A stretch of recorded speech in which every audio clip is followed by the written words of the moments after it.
Greetings and salutations, internet netizens. It is I, Wolfphototech, and here we go with Starfinder Gamemaster Screen from Paizo Publishing.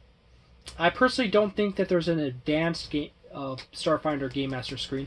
Please note that there is also no such thing as a Starfinder Gamemaster Guide, which is weird. They got a Gamemaster Guide for Pathfinder 2nd Edition. And they also have a Gamemaster Guide for Pathfinder 1st Edition. But they don't have a Gamemaster Guide for Starfinder. Which probably would be nice if they had a Gamemaster Guide for Starfinder. They could just duplicate a lot of the miscellaneous rules from a lot of other small books and stuff like that, and put in more advice on building and running science fiction, science fantasy campaigns. Which, by the way, there is a difference between science fantasy and science fiction. The alternate term for science fantasy is space opera. Star Wars is generally a decent example of a space opera. I also think Dune technically classifies as space opera.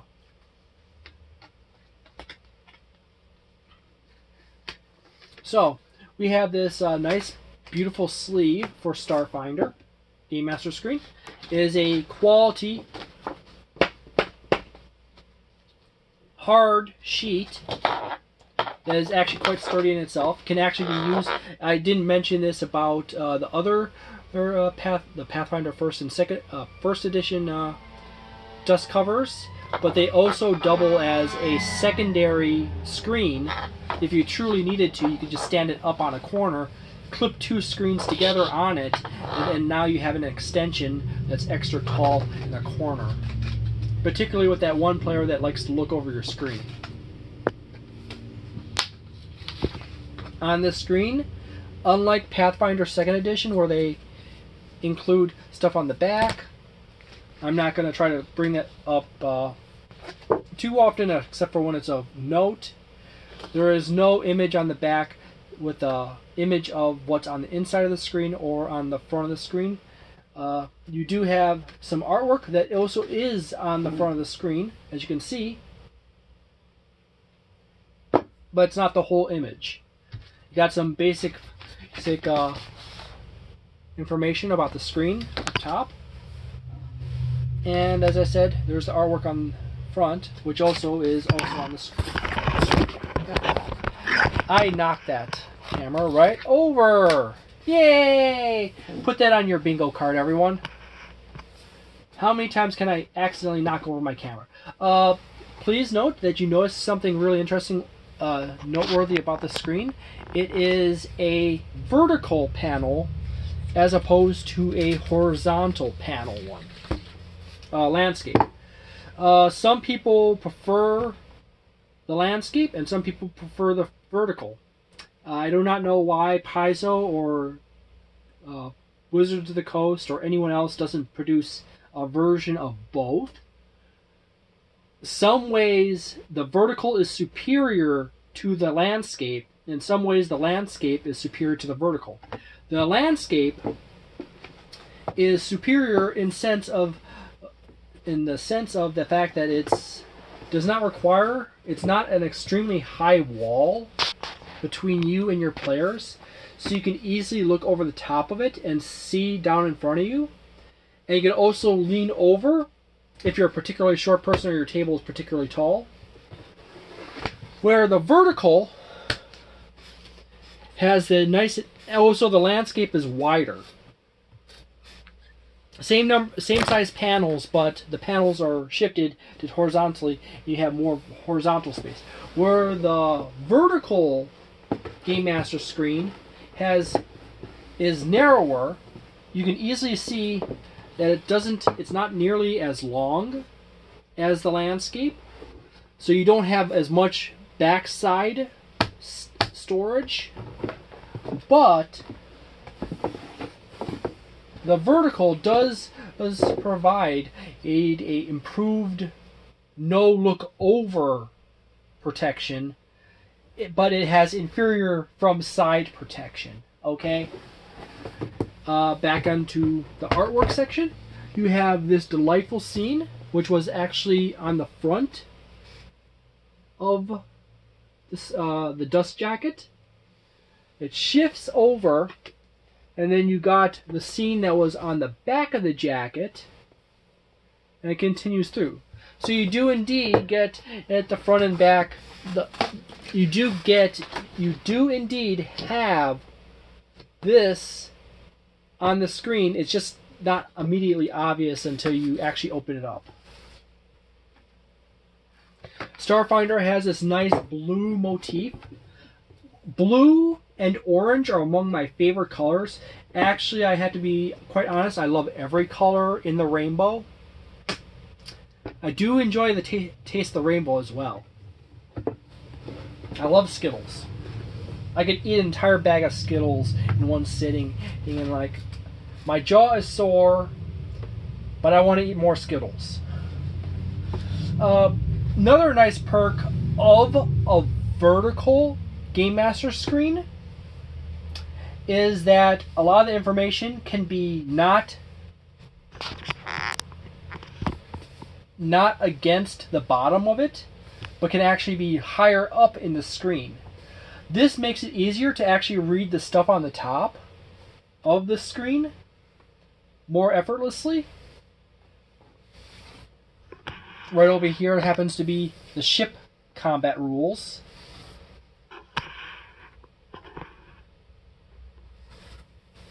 And there's the general combat, environmental rules, and skills. This is actually extremely well organized. It is, as you can see, rather utilitarian. It does not... the artistic term is economy. It is simple, it's to the point, and you understand what you got. Right here, in this section, is the skills section that describes the DCs for various skills and actions. You know, you got skill check guidelines, and you have the page number right here. And being that this is a vertical screen, my camera is actually now too short to actually see the top of it without me having to tilt it all the way up. Alrighty. So you got skill check guidelines. You got the basic difficulty in the DC setting. You got recall knowledge with the page number. Identifying magic item or technology with the page numbers for it. The chart for that. Acrobatics page. Chart. Tumble with the page with acrobatics section with escape, tumble, with information on circumstances for that. Engineering and disable devices gives you the pages for that down here. Oops. So I'm sorry about that. I kind of got carried away. You got engineering and disable devices here with the page numbers. You got identify creature section, what skill you roll for it, how to set the DCs. You got repair magic item or technology table right here. As I said, it always includes the page numbers in the core rulebook that it ties into, so you're good. So if you have any questions as to what this chart means, there's a page number right there, or to go straight to the core rulebook. You got your diplomacy table right here about initial attitude, gathering information, so forth. You got your radiation table. Radiation sickness. You got natural hardness and hit points in this table for various materials. So if it's made out of glass, cloth, ice, leather, hide, wood, plastic, ceramic, transparent aluminum, stone, concrete. By the way, people are like transparent aluminum? Wow, that's a crazy concept in itself. Actually, aluminum has a weird property. If you compress aluminum enough, you compress it, you got a sheet, and you squish it down really tight in a really, it doesn't have to even be thin, but if you got a plate of aluminum and you set it into a tray, and it doesn't have a whole lot of space to expand horizontally, even if it does expand horizontally, and you put a press on top of it and compact it, as the pressure of the aluminum is being crushed down, the aluminum atoms will rearrange inside and result in the aluminum becoming transparent. So it will go from being not see-through to see-through. Now the really cool thing about that is it doesn't matter if it's wee thin or it's really thick. It's literally just one of those weird quirks in aluminum, is that you can take a block of aluminum about this big and you put it into a little tray, reinforced tray, and you compact it, and the aluminum atoms will rearrange themselves and the cube will turn transparent. So science fiction-y kind of thing in Starfinder is a modern technology thing. Okay? So, you got transparent aluminum, stone or concrete, iron or steel, adamantium alloy, nanocarbon, polycarbon plate, pure adamantium. Nanocarbon is actually kind of neat. I actually devised a system of mass producing nanocarbon tubes at mass scale, but an idiot patented an inferior version of that process, so I can't patent it myself.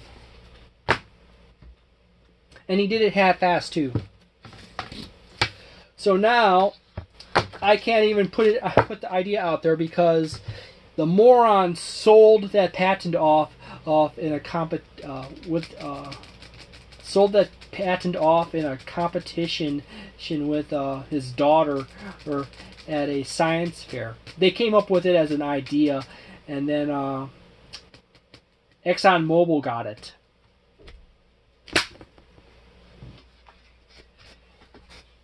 That's the reason why ExxonMobil and DuPont sponsor that shit. Don't fucking do that. Seriously. Oh, I pissed myself off. Dear goodness. We could have all carbon nanotube. We could have carbon nanotube tables. We could have carbon nanotube chairs. We could pull all the goddamn carbon out of the goddamn atmosphere. And a moron and his daughter entered a science competition at a school and then ended up selling the damn patent in product to goddamn ExxonMobil. Piss me off. Fucking hardcore. Alrighty then. Anyways, back to Starfinder. And skipping, we're done with the material shit. Okay? DCs to break objects. Page 409 in the core rulebook. And it gives you a very simple strength DC for an object that's manufactured from a particular metal. And burst steel restraints, burst rope bonds, break down wooden door. A wooden door is 16 DC strength. Bend nanocarbon bars, which is a 35 strength DC. You got damage from falling objects. Tiny or small, small, medium, large, huge, gargantuan, and colossal. Weirdly enough, colossal's only 10d6 damage. Hey, dude, you just survived a building falling on you. That was colossal. You literally had more HP than it could take out of you from falling on you. I would think that would be like 20 or 50 D8s or something like that. But they went with D6s. And that is actually a common pattern. They have a lot of D6s in here. Kind of the standard they go off of. Statistics for walls, typical thickness, break DC, hardiness, hit points, and DC to climb. Plastic wall, 5 inches. DC to break is 25. Hardiness is 8 as an example. Hit points is 75. And athletics, DC to climb is 28. Now, the really crazy one is Starship Bulkhead. 5 foot thick bulkhead on a starship. 55 to break it. Hardiness is 35. So you have to overcome the 35 to do damage to it. But the AC for it is 2,400. Wow. DC to climb it is 25. You also have statistics for doors, like wooden, plastic, stone, steel, airlock, lock. Same thing, you know. Typical thickness, hardiness, hit points, break DC struck, and then break DC locked. So there's a different DC for if the door is open or closed. You got wind effect table right here, from light to tornado. Interestingly, you know it's light, moderate, strong, severe, windstorm, hurricane, and tornado. Believe it or not, tornadoes have a higher velocity than hurricanes. And it's actually pretty accurate overall. And ranged attack penalty is, it ranges from, it doesn't have any effect, which is negligible for the light and moderate, goes all the way to from strong to hurricane, from a -2 to a -8, and then tornado is like FU impossible.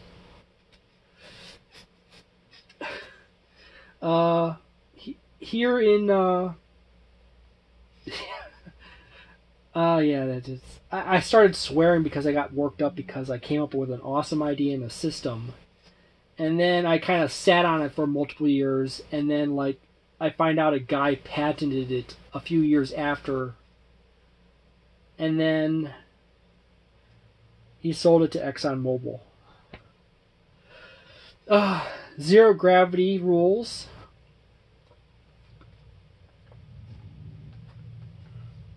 You got a table of actions in combat, cover for rules, and cover for bonuses for your AC and your reflex save, concealment, long-term stability while unconscious, common combat tactics, a conditions section, and as I said before, this whole section right here is the ship combat section, such as ship combat rounds, engineering, helm, gunnery.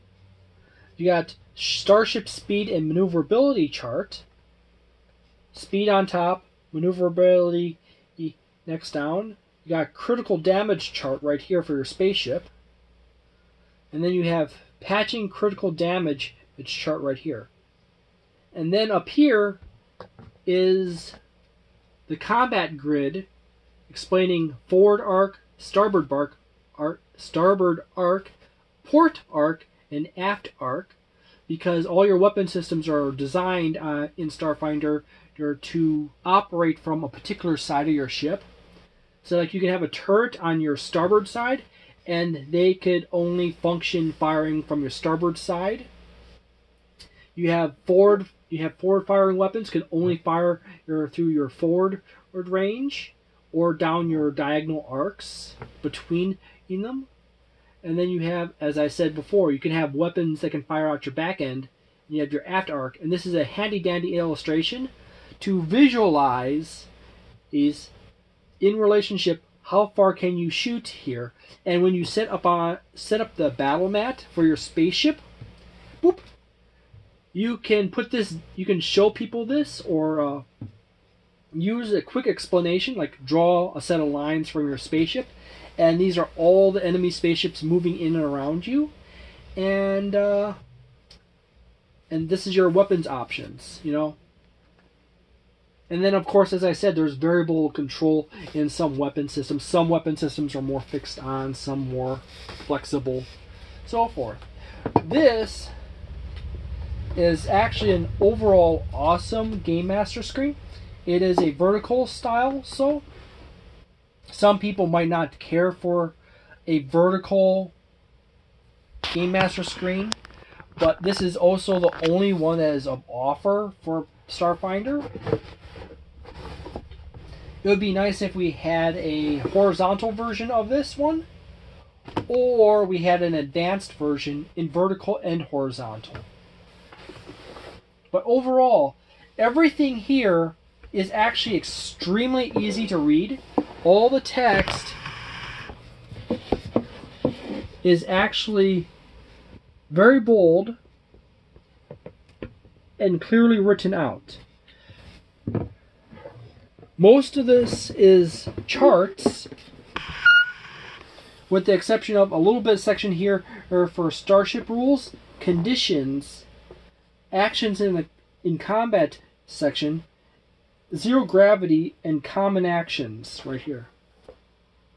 The only thing I find that would be difficult to use effectively is that since the common combat actions are down here at the bottom of the screen, as well as this little section on critical damage is down here at the bottom of the screen, it is actually quite easy if you're in a dark room or you have your screen really closed in tight, that you might have difficulty time reading the stuff at the bottom of the screen as it gets really dark in there.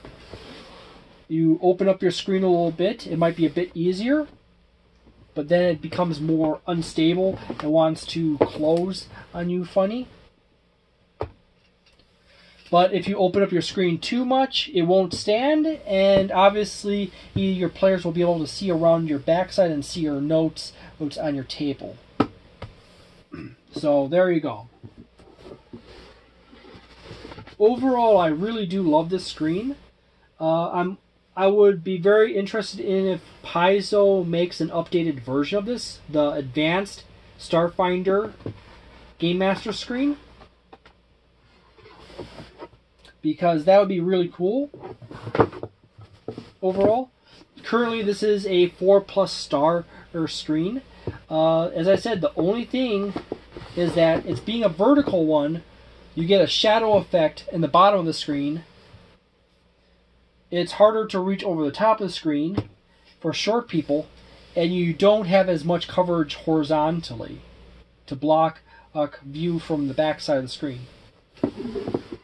But overall, it is actually quite delightful.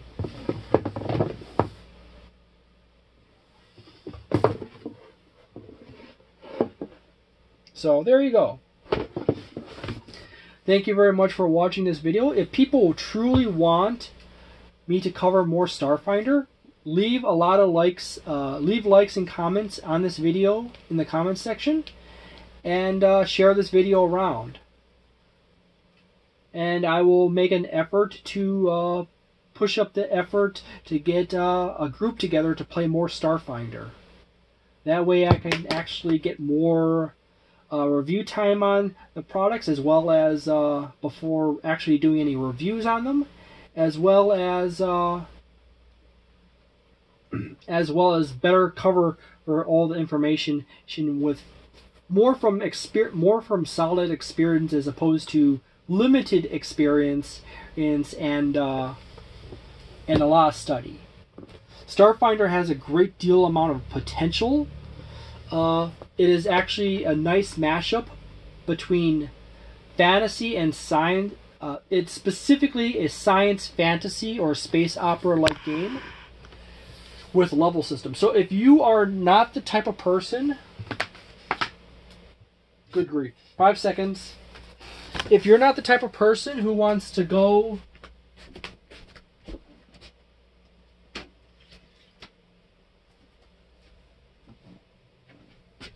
If you're the type of person who does not want to go the route of a skill-based system like Traveler, Starfinder is a solid option. There's also a Star Trek tabletop gaming system, as well as multiple tabletop gaming systems for Star Wars. I've actually looked into the Star Trek one. I'm actually interested in it. So I might actually pick that one up in the future because I have at least 2 friends that are major Trekkies. And they might actually really enjoy playing Star Trek.